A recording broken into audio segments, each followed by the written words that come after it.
Hello everyone, and welcome to the Mega Magikarp YouTube channel.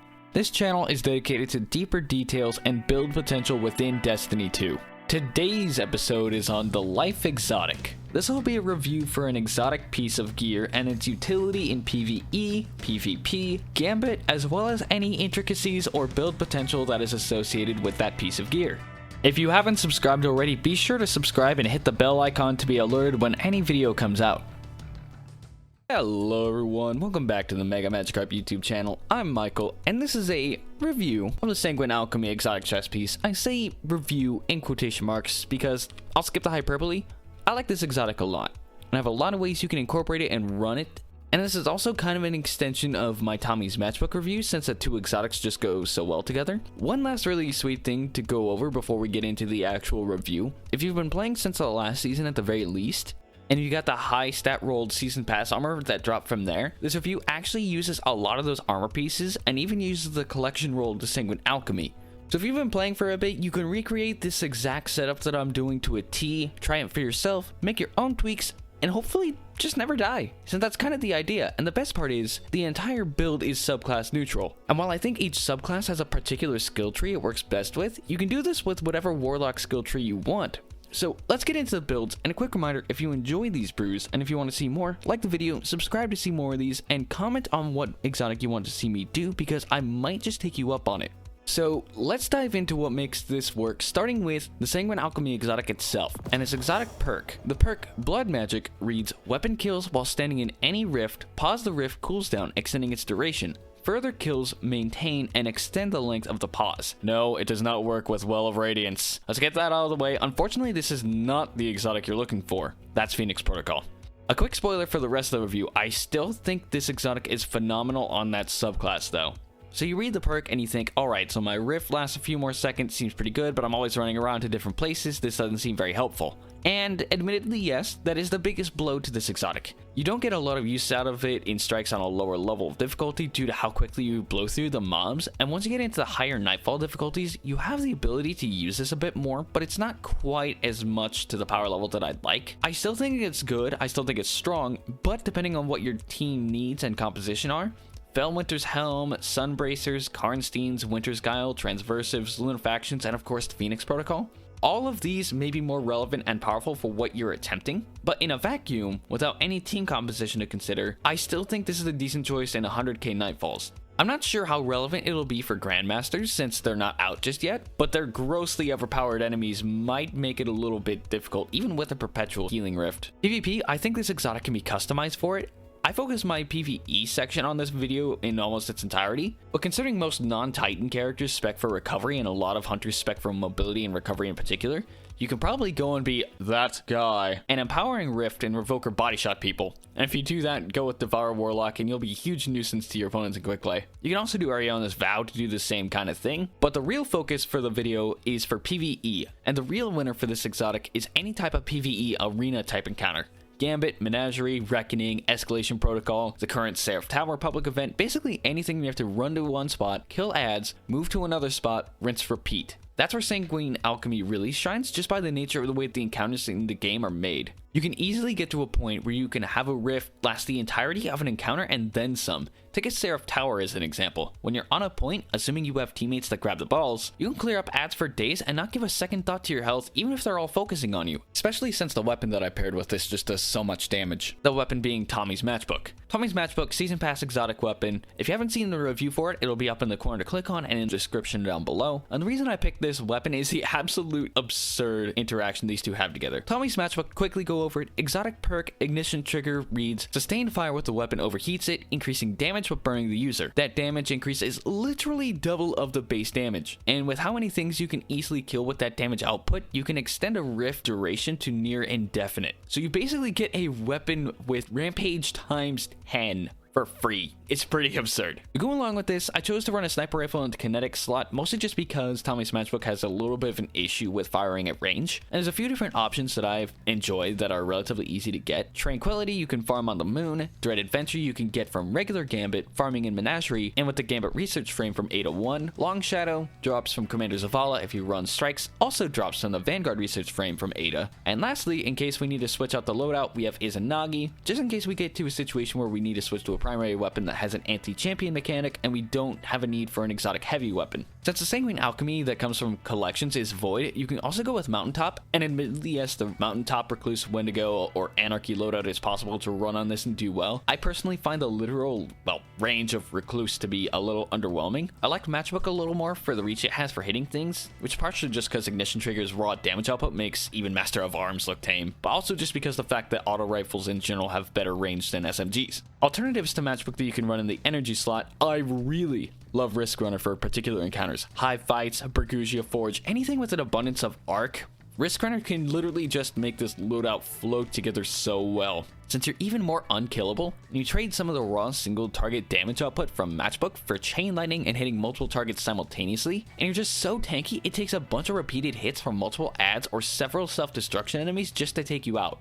Between the Healing Rift and Risk Runner's exotic perk for you to take less damage from arc, you really just don't die very quickly at all. Recluse, as I mentioned, it's good, it's boring, it works. Other energy auto rifles can be really good, especially during the Season of the Worthy during Overload champion dependent encounters. The two I enjoyed a bunch were Valakaden, fairly generic role of Outlaw Rampage, a couple of different arc logics, Overflow Demolitionist, Subsistence Rampage, and I even found this little gem in a Misfit. Most of the time Misfit, it's an insta-shard, you barely even look at the weapon. Actually, I had to stop for a second look at this one. Alloy Magazine and the intrinsic rapid fire frame stack. Even without mods, the gun has a built-in outlaw when dumping the full mag. The only noticeable perk that it gets in the first main column is Quick Draw when you look at the rolls on something like Light.gg. When you look at the weapon holistically though, you have a high zoom scope, meaning you have more range, you have Quick Draw for really strong handling, you have Rampage because obviously you have Rampage, and you have built-in Outlaw since you're going to be holding down the trigger till the magazine is empty anyway. And the one that I have has a stability masterwork. It's basically stacked in every stat possible. So I'm really happy with it. I'm going to be using this one a lot more. Also in the energy slot, we have a couple of DPS snipers in case we need to use a kinetic primary weapon. Heavy slot, I kind of have a thing for grenade launchers. Not really much to say here, just blowing things up. I mostly went with grenade launchers just because their damage is still really good. In fact, I'm using a void chest piece really lines up into using weapons with reserve perks good for that weapon type. But if you feel the need to use an LMG or a linear fusion, there's no reason to not to. There's also a whisper in here just in case you decide to go that route as well. Also goes well with the void chest piece that the Sanguine Alchemy drops with by default since you can get more reserve ammunition with it on there. One last weapon I want to go over with this build is the 7 Seraph weapons, specifically the auto rifle on the SMG. I think the weapons are just fine, nothing spectacular, but I have it just because all the armor sets I use are capable of taking Season of the Worthy mods, except for my class item, but that's easily remedied. And with the focus on autos and SMGs this season, and with the way that I've built this brew, I've went with the Solar Gauntlet set for the reloader, but more importantly, these weapons are noteworthy for the Warmind cell capacity. If you make this build, you can incorporate Warmind cells into them as well, and they're really good. So if you take that route, swap some perks around, give it a shot. Even if the weapons themselves are relatively underwhelming compared to some of the other things that we've gotten in the past, the Warmind cell capability is more than worth it. As far as the armor goes, our stats line up to Tier 3 Mobility, Tier 3 Resilience, Tier 10 Recovery, Tier 5 Discipline, Tier 4 Intellect, and Tier 4 Strength. I have one masterworked armor piece on, keep that in mind. So if you do have all the season pass armors I'm using, but not using any masterworked anything, you'll lose a tier in both resilience and intellect. And that also means that this full set of armor will have a lot of wasted stats if you try to fully masterwork the whole thing. And I wouldn't even recommend that since the Sanguine Alchemy is the collection role. So play around with some armor you have lying around if you can, but this is a really solid baseline to work with just because the raw stats of the season pass armor are really strong. We're running a total of 4 recovery mods for tier 10, mainly because it's the Warlocks class stat giving us a 41-second uptime on our Rift, allowing for easier chaining. If you want to, you can easily swap out a recovery mod for a different stat one, maybe you want more intellect for your super or something, and that's totally reasonable. The difference of 41 seconds for tier 10 recovery and then 46 seconds at tier 9 isn't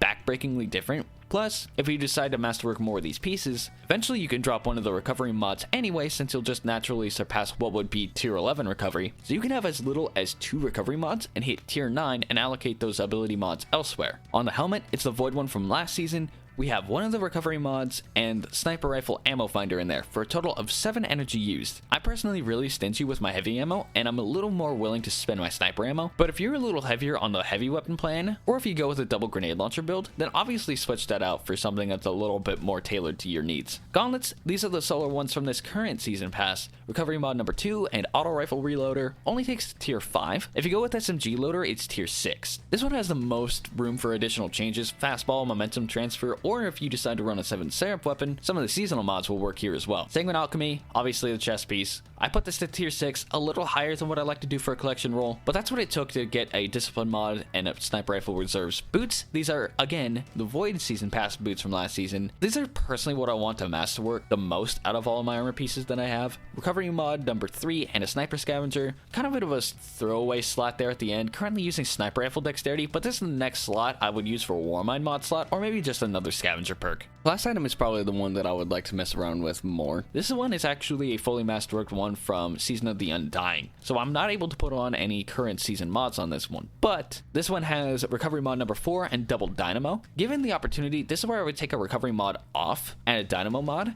and mess with some of the other tools like special ammo finishers, seasonal mods, or in a very particular case, an armament mod, which we'll talk about those plenty in a little bit. But suffice it to say that this entire class can really abuse the armament system from the older seasons, especially with a couple of the subclasses. Speaking of subclasses, Attunement Hunger, aka Devour Warlock. Devour, subclass buff that says kills restore health, and while Devour is active, killing enemies extends its duration and recharges your grenade. Between Rift and Devour, you'll be hard pressed to die, like ever. In irrelevant activities, the armament mod will supply you an obnoxious amount of heavy ammo, especially because you can eat your grenade, kill a bunch of enemies with your weapons, get a lot of your grenade energy back, toss a grenade into the group of relevant mobs, get heavy ammo, automatically get some of your grenade energy back because of Devour, kill more enemies with the heavy ammo, rinse repeat ad nauseum until everything is just dead at your feet. Subclass option number 2, in my opinion, is Attunement of Grace, also known as Well Warlock. The biggest factor to the subclass node, Benevolent Dawn,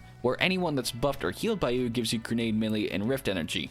Maintaining Rift is basically trivial at this point, and the grenade energy that you get lets you pinpoint heal people while they're away from your Rift, melee buff is active more often, and most importantly, more armament grenade spam for heavy ammo usage. Since you just get so much grenade energy from healing your teammates and buffing your allies in general, you'll be able to spam the grenades ad nauseum. Finally, my personal favorite, even if it's not necessarily the most effective, Attunement of the Elements Bottom Tree Arc Warlock. Electrostatic Surge lets your Rift last longer at base already, but even more than that, gets you a ridiculous amount of Rift energy when you're surrounded by allies, and lets you spam Rifts everywhere. This is easily the most mobile of the classes that can use it, since you can get so many Rifts, and you can perpetually have Arc Soul up for you and your allies. A quick thing to note is that the Arc Soul refresh effect is treated separately from the Rift, so the Arc Soul will stop refreshing from the Rift even if the Rift is still up and running, but between Electrostatic Charge and tier 9 to 10 recovery, it won't be too difficult to redeploy your Rift. If you get a solar class item, you can even put down Enhanced Bomber for, once again, more armament spam since you can pop Rift so often, making you the very loved/hated Gambit Prime team member. And over the course of me talking about this grenade and heavy armament spam, I'm actually seriously considering breaking out my old Hammerhead just for me to be able to be